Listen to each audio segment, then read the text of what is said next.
And now we're going to transition more to the Seton Hall game on Saturday. It's an important game for Creighton.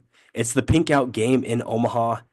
It's one of those games that's uber important, not only to Creighton basketball fans, but just to the community as a whole.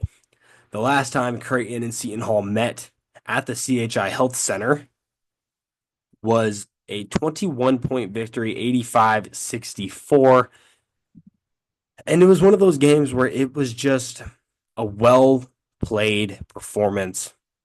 Last year, they played Seton Hall twice. The first time they played them at Seton Hall, they went to triple overtime and needed a huge performance from Stephen Ashworth. I expect Ashworth to have a similar impact on this game.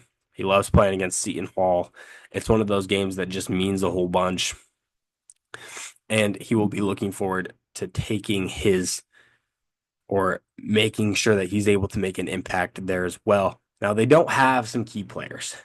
They don't have Kadari Richmond. They don't have Dre Davis. This is a Seton Hall team that is poor. And that's the truth. This team is poor. Last year, Kolkbrenner had a night when they hosted Seton Hall.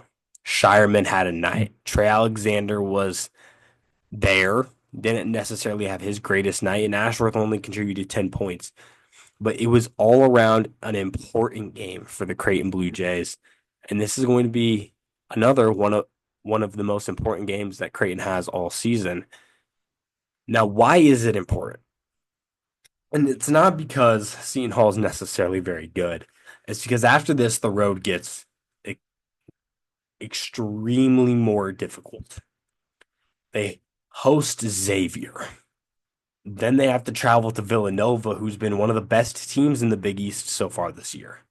And then they have to travel to Providence to take on Providence in a game. It's hard to win where Providence plays. It's hard to win.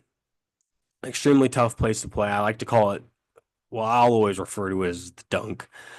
It's hard to win at the Dunkin' Donuts Center. It is. And I know it's not what it's called now, but I don't really care to look it up. And then you host Marquette, and then you host Connecticut, and then you have to go to St. John's.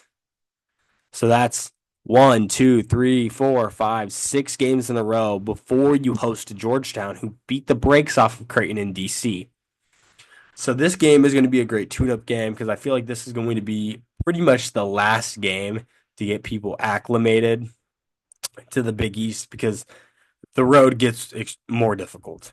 And you're going to need players like Fedor, Zugic, and you're going to need Isaac Trout, and you're going to need Jason Green and Mason Miller to be ready to go during those road stretches and during those competitions against teams that are top 15, teams like Marquette, St. John's, UConn. It's going to be important to have those guys ready to go.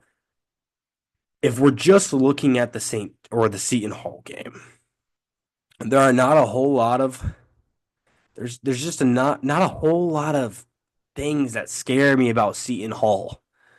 They're not a terrific scoring team. They're not a terrific defensive team.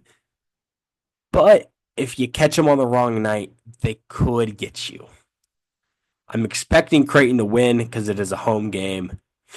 They only score 64 points a game.